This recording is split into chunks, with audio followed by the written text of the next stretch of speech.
I was in 2nd grade and my older sister was in 7th grade. One more year and my sister would have moved on to the next school. I remember that. We would also be moving to a new house. But our parents held back and postponed the move. At the time, I remember not wanting to leave to go to another school and not have the same friends over there. But my parents' reasoning made more sense. They wanted us to change to a new school district once my sister was ready to enter high school. That was only one of the 2 main reasons why we stayed there for so long. At least the one they told me. And the other reason, well, that's the story I'm about to share. Mom was calling for my dad one night. I could hear her voice coming from the living room in a loud whisper. I'm not sure if that could even be called a whisper anymore. Asking him to hurry. Mom says that she didn't ask for him to grab the gun, but I swear that's what I heard. Dad ran up to the living room and straight to the front door to peek out the glass panels that were on both sides of it.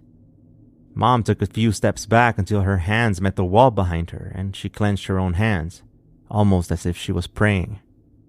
I had gotten used to seeing her in that position that I even remember doing the same thing a few times. Whenever something bad happened, I would bow my head down and grab both hands together in front of my mouth.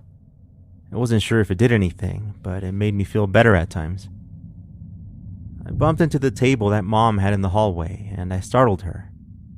She jumped forward and looked back toward me, immediately changing her facial expression and then saying, "John," and nodding toward me. Dad hit the gun, I think, and then asked me why I was awake so late.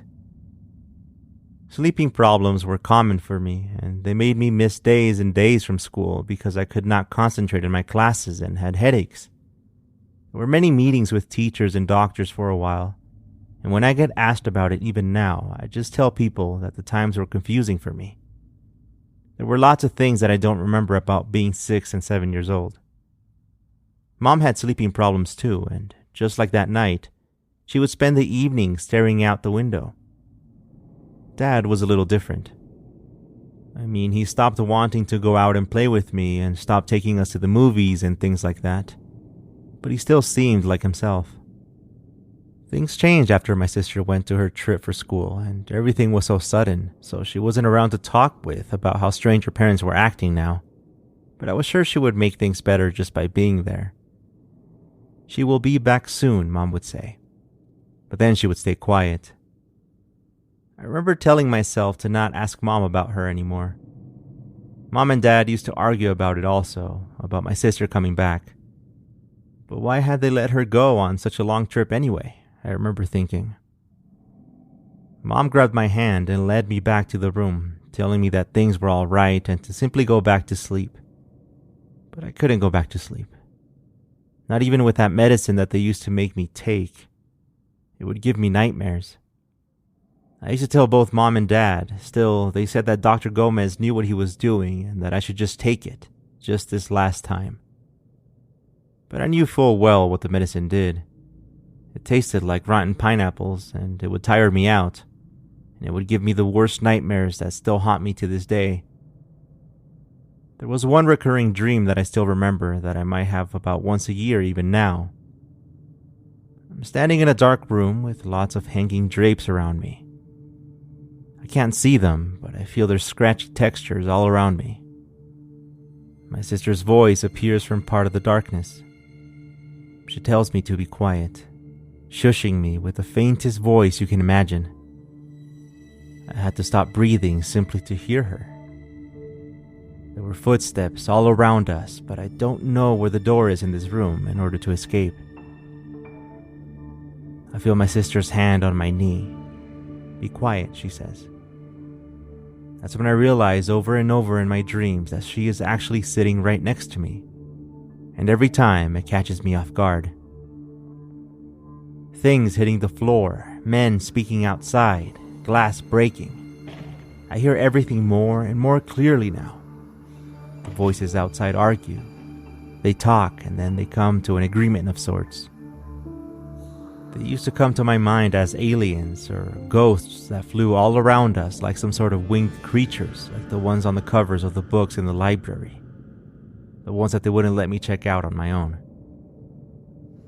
Then they open the door, and I can see their dark shapes. long arms and twisted legs holding up together a head with no face.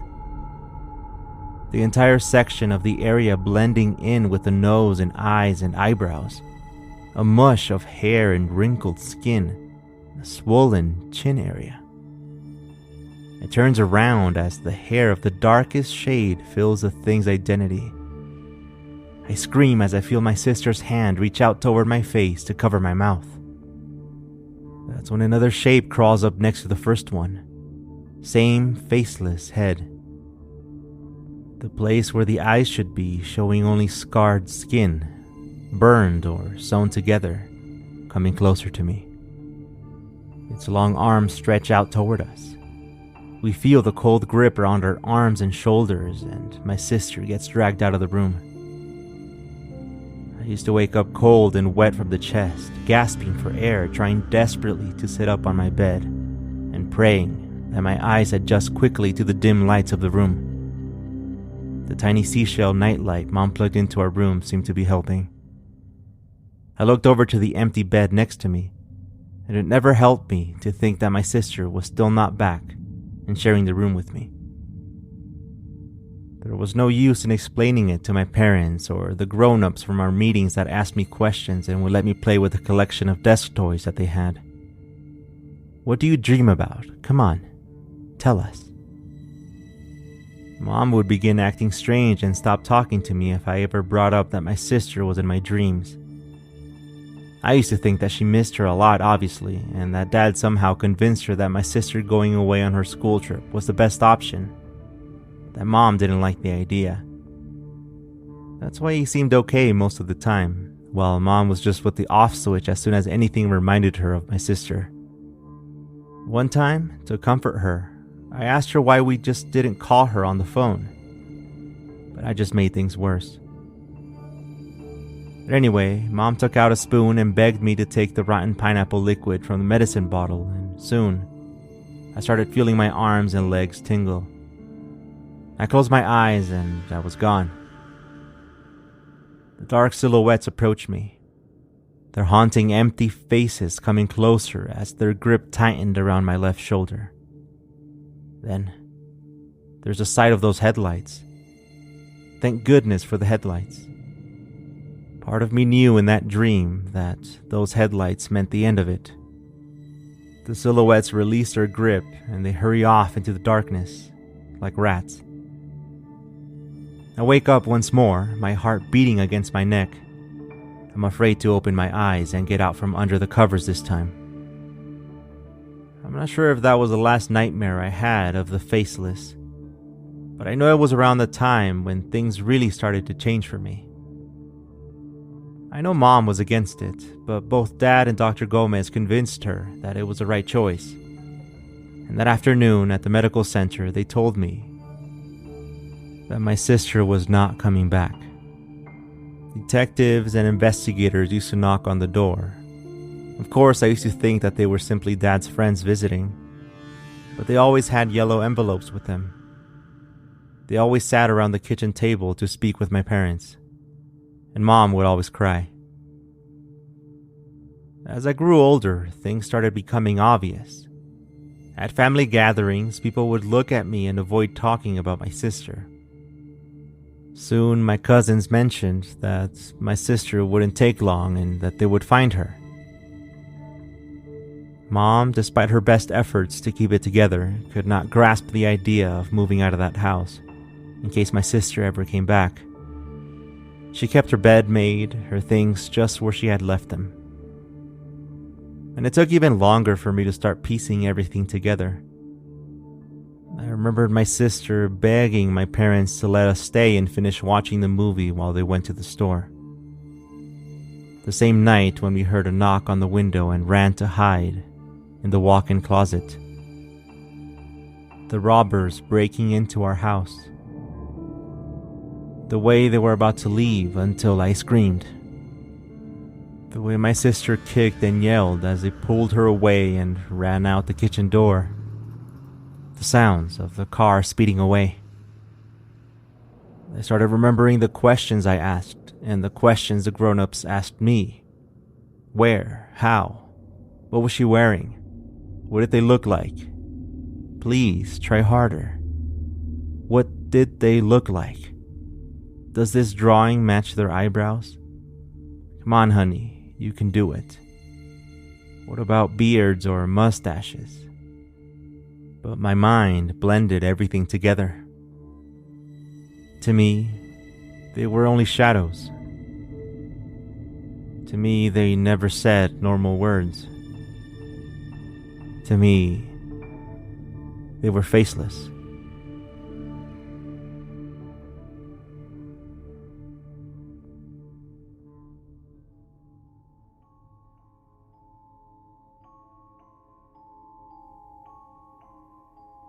The phone call.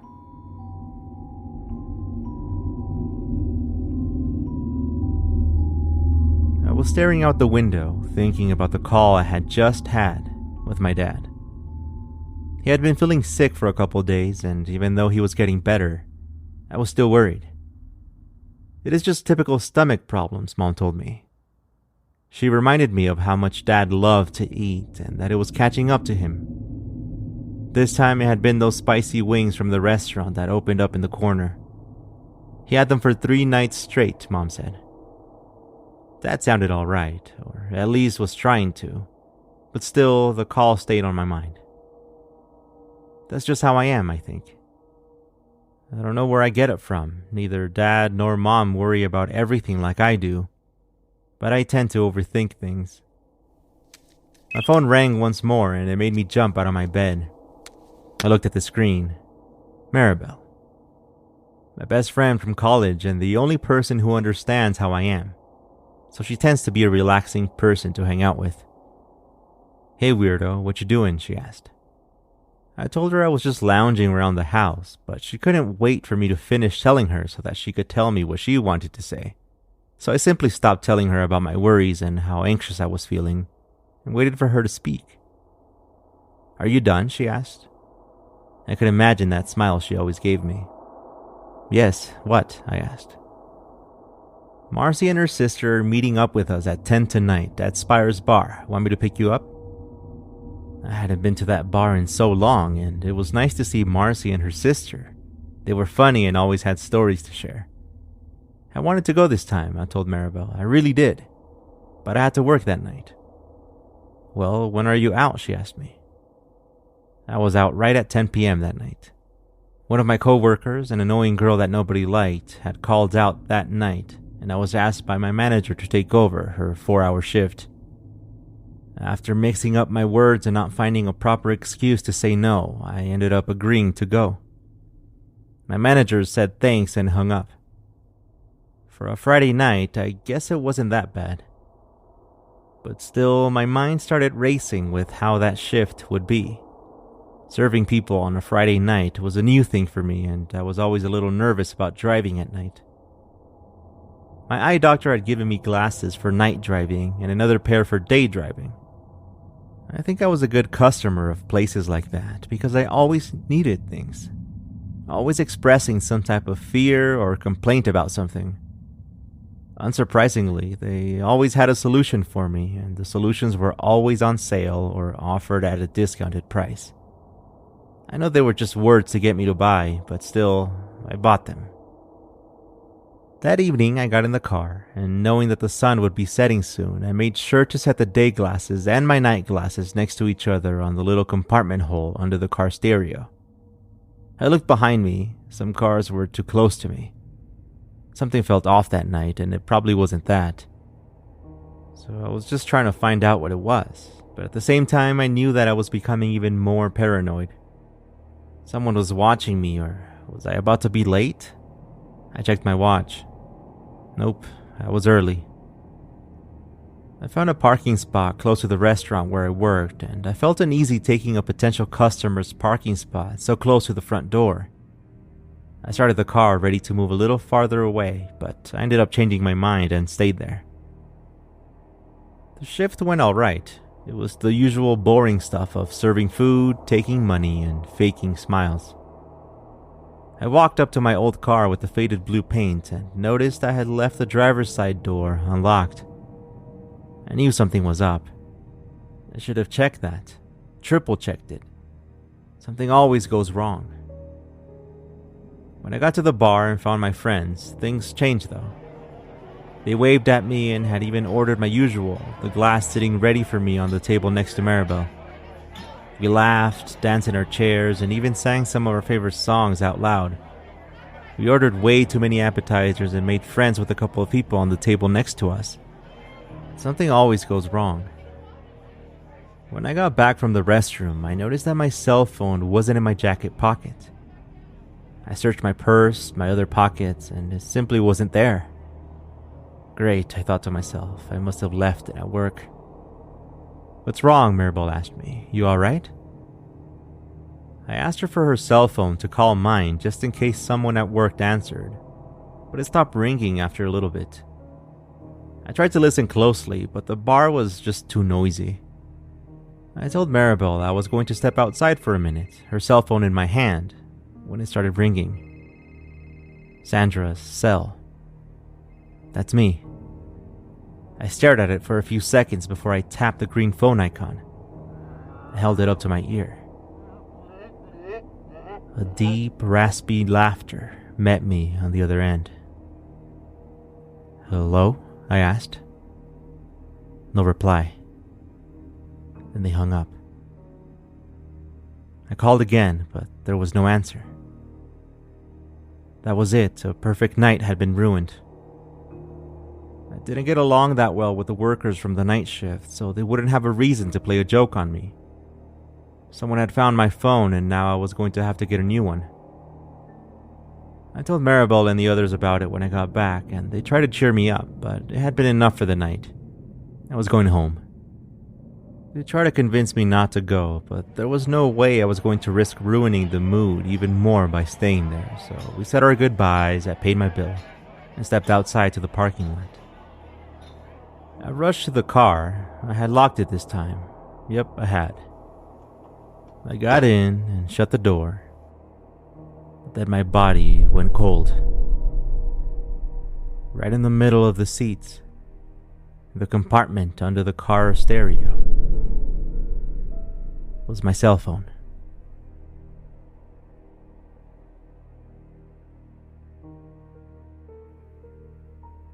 The following story is also about mobile devices, and it is called Text Messages. The story is ready and will play right after this.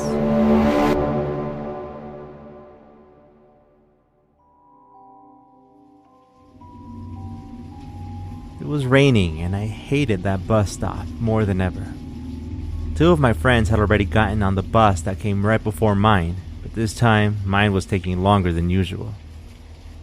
I took out my phone and started scrolling through Instagram when I got an iMessage notification. It was from an unknown number. Hey. I dismissed the notification and went back to the app to replay the audio and the stories of some meme of a guy opening cans of tomato soup, when I got another text message. I see you. I looked up to the other side of the street, clear from passing cars now, looking to my left and right without making it seem like I was looking for someone. There was nobody there. I opened up the text conversation and replied with, "Oh, okay," hoping that I would get another message back right away, while at the same time letting them know that I didn't care and that I did not feel like playing their dumb little game today. My bus was late and it was cold, and all I wanted to do was get home from school. Still, I kept the phone gripped tightly in my hands in case I felt it vibrate once again. My bus arrived. I climbed on and took a seat near the back. I looked around freely now. Behind the bus stop bench, I looked up to the trees and then to the ones across the street. The bus was moving too fast and the sky was too dark to let me see anything clearly. I put my hands into the pockets of the hoodie that I was wearing as the bus rolled away, my right hand still gripping the phone. I tried not to close my eyes during that ride, otherwise I'd simply fall asleep and miss my bus stop. It happened once before, and I had to walk back 3 stops. It was either that or wait another 50 minutes for the bus going the opposite way to come by. It had been a strange few days at school, and I think we all had been affected on some level. So my mind was all jumbled up and thinking about everything. Honestly, at the time, the weird text message was the least of my worries. When I stood up to pull the cable so that the bus driver would drop me off at the next stop, I checked for my things, making sure I had everything, and walked up to the door. The bus hissed away just as my left foot lifted away from the bus. Before I knew it, it was dead quiet. There's something about cloudy days when the rain stops falling that makes everything more quiet than usual. The phone vibrated. I took my hand out of my pocket. I see you. I looked around the empty streets. The trees were moving from the wind, a few leaves falling from the bigger ones across the street, but nobody in sight. Remember Greg? It read. My heart sank with a creeping chill that ran down my back, slowly. Was this some type of sick joke? Was it the same Greg? I held back the mix of anger and confusion I was feeling and simply gripped the phone even tighter in one hand, telling myself that this was someone playing a joke on me and that soon I would be able to tell them off properly. You don't joke about that, especially so soon. I thought of people who would know my number and would be careless enough to send such a message. My phone vibrated once more, twice, and then a third time. I wanted to resist the urge to check it, but I ended up doing it. I see you, it read. I see you, said the other one. I see you. I looked around me one more time, and there was no way anyone could be hiding or following me through those empty streets. There was nowhere to hide except inside the houses. I could see the street go on forever on both ends, and I had passed the only intersection a while back. Still, sweat began to cover the palms of my hands as I sped up. I thought about Greg, the many posters with his photos around the school, the songs and candles for the vigil that we had for him. Everybody saying I'm so sorry to me and my friends. Just the thought of us seeing the bench that was unofficially reserved for us during lunchtime and seeing the place where he would always sit, with the Nintendo DS that he wasn't allowed to have with him but still managed to play with his hands stuck inside his backpack, made me sad. The phone vibrated again. I ran as I thought of Greg telling us through tears the first time we had ever seen him like that, and his fear of going home that evening. He showed us the messages on his phone, a number that had not been saved yet. Text messages. For days, someone had been sending him photos of him getting out of his dad's car, him dropping off his books and his locker at the main school hallway. Hey, the message said. His complaints were not taken seriously by the school principal. Someone's playing a joke on you, she told him. I nearly gagged at the thought of her giving her little speech at Greg's vigil.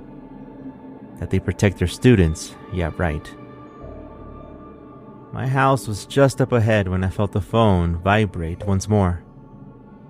I took the phone out of my pocket, but as I did, the thing fell flat against the sidewalk behind me. I stopped to pick it up as fast as I could when I spotted someone coming up behind me in the same direction as I was. I managed to grab the phone and run as fast as I could. I was catching my breath when I got inside and locked the door of my house. I couldn't even gather the courage to look out the window. I simply ran to my room, shut the door, and sat on the floor. I looked at my phone, now through the cracked screen protector. Goodbye, it read. And that was that. I don't know who it was, and messages failed to deliver to that number now. I told my friends about it a few days after that, and they all found the text in bad taste. Secretly, though, I thought that one of them was a prankster, but no longer wanted to admit it. And Stacy, the person I suspected from most, made a few comments that made me doubt that she was completely innocent. Still, I decided to ignore it. But my doubts were all cleared up the following week when, out of the blue, her phone vibrated during lunchtime. She picked it up and dropped it on the table immediately. Nobody could get a word out of her as she stared out into space. I reached for her phone and saw a message from a number she hadn't saved. "Remember Greg?" Question mark. I gripped the phone in fear and looked back at Stacy. It vibrated once more. I looked at the screen. "I see you."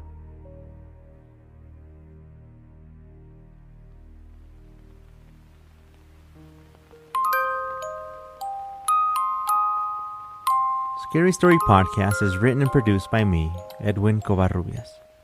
To send me your scary story, visit scarypod.com/true for a chance to be featured on an upcoming podcast. Don't forget to click follow right now on your app to stay updated with this and other shows, or sign up for the newsletter at scarystorypodcast.com to get an email whenever a new story comes out. Until next time, thank you very much for listening.